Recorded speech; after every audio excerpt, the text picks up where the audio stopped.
IBC Tamil செய்திகள். நாடாளுமன்றத்தை பிரதிநிதித்துவப்படுத்தும் அரசியல் கட்சிகள் இன்றும் நாளையும் கொழும்பில் முக்கியத்துவம் மிக்க சந்திப்புகளை நடத்தவுள்ளன. புத்தாண்டில் நடைபெறும் முதலாவது நாடாளுமன்ற குழு கூட்டம் என்பதால் இதில் கட்டாயம் பங்கேற்குமாறு அனைத்து எம்பிக்களுக்கும் கட்சி தலைமையகத்தால் பணிபுரி விடுக்கப்பட்டுள்ளது.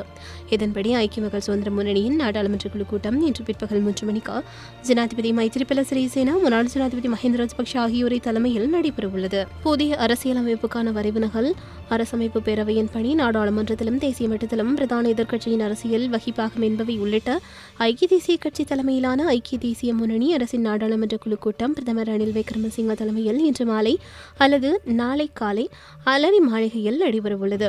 அமைச்சர்களுக்கான விடயதான ஒதுக்கீடு, எம்பிக்களுக்கு இடையிலான கருத்து மோதல், ஒதுக்கீட்டு சட்டம் மூலம் ஊரளர்ச்சி வேலை திட்டம் உட்பட மேலும் சில விடயங்கள் சம்பந்தமாக விரிவாக ஆராயப்பட உள்ளன. இதேவேளை தமிழ் தேசிய கூட்டமைப்பின் நாடாளுமன்ற குழு கூட்டம் நாளை காலை நாடாளுமன்ற கட்டிட தொகுதியில் அதன் தலைவர் ராசமந்தன் தலைமையில் நடைபெறவுள்ளது. புதிய அரசியலமைப்புக்கான வரைவிரகல் குறித்து ஒருமித்த நாடு, ஒற்றையாட்சி ஆகிய சொற்பதங்கள் சம்பந்தமாகவே இதன்போது கூடுதல் கவனம் செலுத்தப்படும் என எதிர்பார்க்கப்படுகிறது.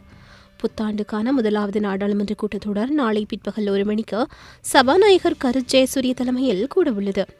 எனவே வடக்கு கிழக்கிலிருந்து கூட்டமைப்பு எம்பிக்கள் நாளை செவ்வாய்க்கிழமை மதியம் கொழும்பு வரும் பட்சத்தில் புதன்கிழமையே கூட்டமைப்பின் நாடாளுமன்ற குழு கூட்டம் நடைபெறும்.